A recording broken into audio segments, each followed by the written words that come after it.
Sa video na ito, ihahatid ko kayo sa isang kwento ng kababalaghan na nangyari sa isang campus kung saan may mga estudyanteng nawawala sa ilalim ng misteryosong anino ng isang higanteng nilalang. Ang nilalang na ito na may pulang mata at malaking sigarilyo ay tila may kapangyarihang kontrolin ang mga estudyante sa pamamagitan ng mga kakaibang panaginip at bulong. Sa gitna ng takot at pag-aalala, si Ma'am Lita, ang guidance counselor, ay naghanap ng sagot sa mga katanungang bumabalot sa mga pangyayaring ito. Pero sa kabila ng kanyang pagsisikap, isa-isang naglaho ang mga estudyante at ang tanong na naiwan. Ano nga ba ang lihim na itinatago ng Acacia Tree? May ibabahagi akong kwento na nangyari sa campus namin nung college pa ako. Kwento ito ng isa sa mga guidance counselor namin. Tawagin na lang natin siyang Ma'am Lita. Nangyari ito noong malapit na ang undas. May napansin daw si Ma'am Lita na pattern sa mga kwento ng ilang estudyante na lumalapit sa kanya para magpa-counseling. Ilang estudyante raw ang nagkwento sa kanya na nakakakita sila ng isang higanting nilalang na nakaupo sa malaking puno ng akasya na malapit sa dormitoryo namin. Kapag daw nalulungkot o nagagalit ang mga estudyanteng ito, ay nagpapakita sa kanila ang nilalang na ito. Parang anino lang daw ito na may mga pulang mata at may malaking sigarilyo sa bibig. Kapag nagpapakita raw ito sa kanila, ay sinasabi nito na, "Huwag kang mag-alala, nandito ako para sa iyo." Tapos ay yayakapin sila ng higanteng anino at makakatulog sila ng mahimbing. Nung unang makinig si Ma'am Lita sa kwento ng isa sa mga estudyanteng ito, ay hindi siya naniwala. Pero dahil nga paulit-ulit na may lumalapit sa kanya para magkwento ng parehong karanasan, ay nag-alala na si Ma'am Lita.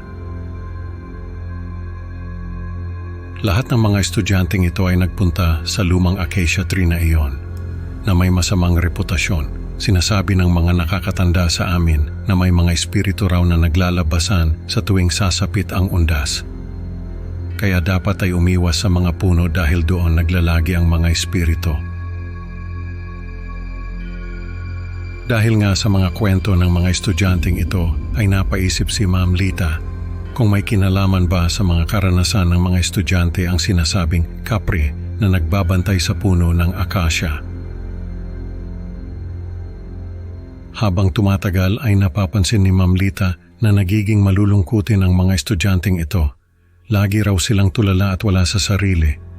Kapag kinakausap naman ni Ma'am Lita ay ang sinasabi lang nila ay, "Huwag kang mag-alala, nandito ako para sa iyo." Paulit-ulit lang daw nila itong sinasabi. Tapos ay makakatulog na sila. Kapag nagigising naman sila ay wala silang maalala sa mga nangyari. Sinasabi rin ng mga estudyanteng ito na pare-pareho raw sila ng napapanaginipan. Isang malaking mata na may mga pakpak.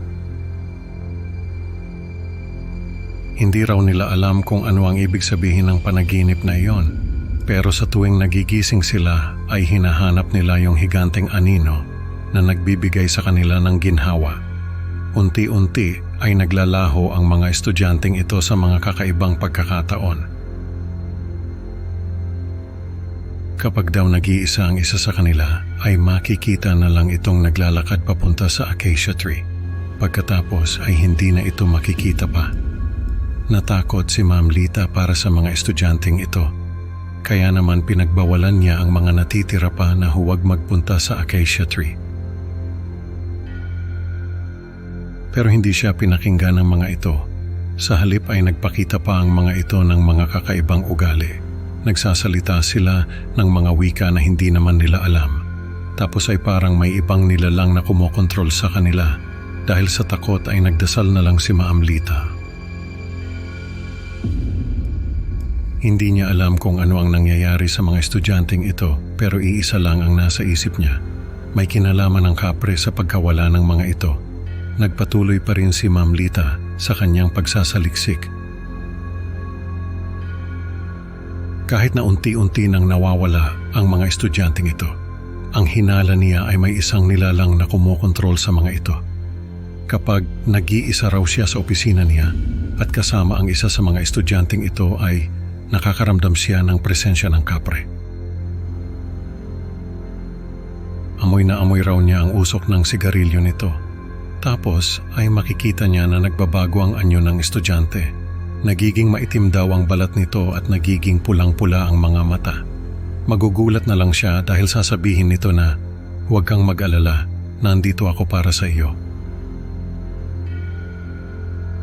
Sa huli ay lahat ng mga estudyanteng ito ay naglaho na lang.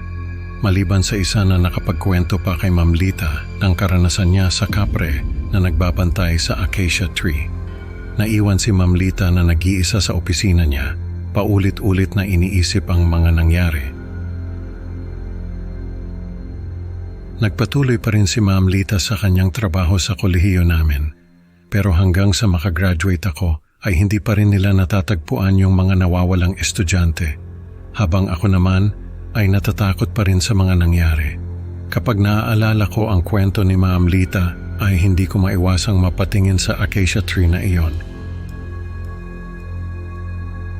Sa kwento natin ngayon, natutunan natin na hindi lahat ng anino ay dapat pagkatiwalaan, lalo na kung ito'y may pulang mata at sigarilyo. Maraming salamat sa pakikinig. Huwag kalimutang mag-like at subscribe para sa mas marami pang nakakatakot na kwento. Excited na akong makita kayo sa susunod na upload. Hanggang sa muli, mag-ingat sa mga aninong nagkukubli sa dilim.